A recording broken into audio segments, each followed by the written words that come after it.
Coming up on this edition of Southwest TV News. It's been 4 years in the making since the sod was turned at this site in 2011. Now the official ribbon cutting for the Southwest Integrated Healthcare Facility in Maple Creek has taken place.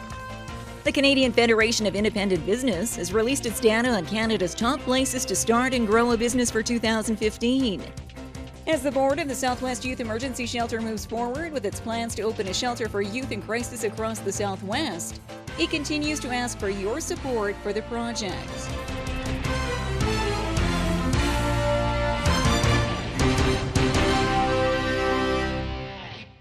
Thanks for joining us here today. Local and provincial dignitaries were on hand in Maple Creek for a special ribbon-cutting ceremony. We bring you the highlights in today's top story. It's been 4 years in the making since the sod was turned at this site in 2011. Now the official ribbon cutting for the Southwest Integrated Healthcare Facility in Maple Creek has taken place. A day of celebration which brought together provincial and local dignitaries for this healthcare milestone. And I think it really helps to rally the communities around. Everybody knows that we require local communities to come up with 20% of the construction costs and 100% of the equipment costs. And so you really have to present what that vision is going to look like to get everybody to buy in. And certainly there has been an amazing amount of buy-in from this community and the local communities. The new $49 million state-of-the-art facility brings together all health and long-term care services under one roof, including 24 acute beds, 49 long-term care beds, and 3 program beds, along with telehealth, ambulance services, and more. A key component for the continued growth of this quaint Southwest community. Possibly it could attract some smaller business, like 20 to 30 people type businesses. They can get families here because we do have the health care. That was a bit of a drawback for anyone that looked before. Families really didn't want to move here when you didn't have a solid health care system here, which we didn't. Now we have it. So, and like I say, we have the education part with the high school and the middle school and whatnot, and recreation. So, we're there now, and I believe that will attract some people and make them more comfortable to move to a small community like this. And as the dignitaries toured the new facility and interacted with staff and clients, the celebration was one of great pride for MLA Wayne Elhard, who is rounding out his final term in provincial politics. And Maple Creek's the largest community in my constituency, so I would want to be here. I love this community. It's got tremendous history. There aren't many communities that will put their money where their mouth is as readily and as quickly as this area did for this project.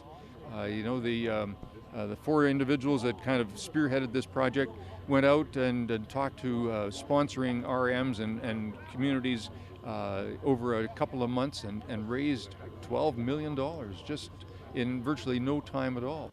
Construction of the new Southwest Integrated Healthcare Facility was realized through an 80-20 financial partnership with the province and the community, and 100% funding from the community and other supporters for the furnishings and equipment. That will now benefit the residents of Maple Creek and the surrounding area.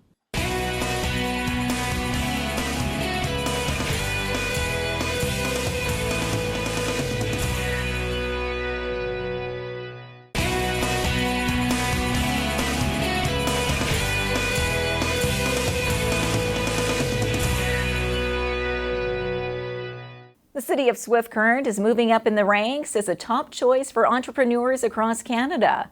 We have more in this report. The Canadian Federation of Independent Business has released its data on Canada's top places to start and grow a business for 2015.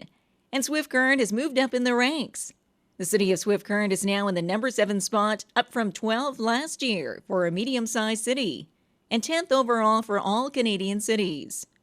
An accomplishment which the city's mayor is proud of. You love to hear stories like that. I'm not sure if I find it overly surprising because we've got a great business community, a very entrepreneurial culture here in the Southwest, and I think it's certainly more reflective of all the great people that are coming up with great ideas and pursuing their dreams and investing their money. All we can do as a city is try and accommodate that, and it's great. The data collected is based on a variety of criteria, including business growth in a community, building permits, full-time versus self-employed, property tax, and overall life satisfaction. qualities which Schaefer says Swift Current continues to make strides in. Community life is a huge balance, and I mean, we're fortunate.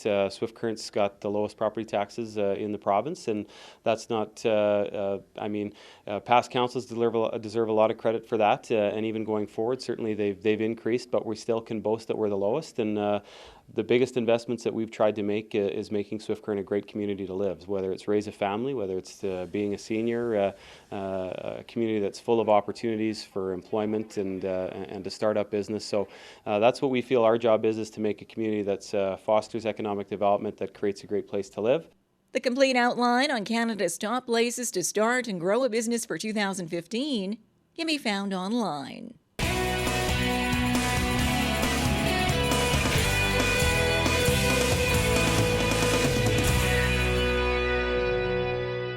The board of the Southwest Youth Emergency Shelter here in Swift Current is asking for your support through a new sponsorship program. We have more in this report. As the board of the Southwest Youth Emergency Shelter moves forward with its plans to open a shelter for youth in crisis across the Southwest, it continues to ask for your support for the project. The group has launched its sponsorship program, targeting various tiers of donors, with Innovation Credit Union being the first out of the gate with a check for $5,000 as a gold sponsor. Bob Hale is the board president for Southwest Yes, and says the sponsorship program is one of many ways their group is seeking funding, with the opportunity for a title sponsor. So that if a business comes forward with a commitment to $100,000 over a period of 3 years, they would be the title sponsor for the shelter. So the business name would be in the shelter name, and they would be recognized for their community support and involvement in such a good cause. Hale adds the project has received tremendous support over the years through the youth in the community, through the annual 5 Days for Change initiative, which has now raised over $30,000 for the new facility.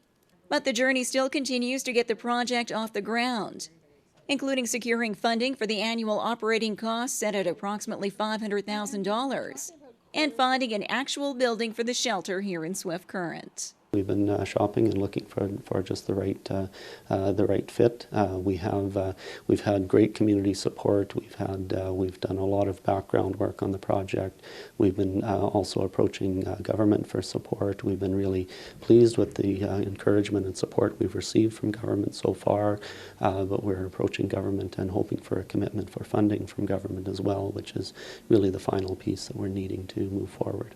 Hale and his team appreciate the ongoing support from the community, and he invites everyone out to an upcoming fundraiser at the Sky Center, which will continue to create awareness and funds for the project. If all goes according to plan, the Southwest Youth Emergency Shelter Board has set a target to open their new facility here in Swift Current before the spring of 2016. We would take a fundraiser that they do every year at the universities, and we'd extend it across a whole week here in Swift Current in our own community. Well, this brings to a close another episode of Southwest TV News, reporting the stories that matter to you. We always welcome your news tips.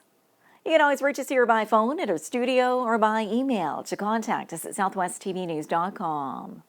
Also, be sure to join us daily online for the latest news from across Southwest Saskatchewan and so much more at MyLocalTV.ca.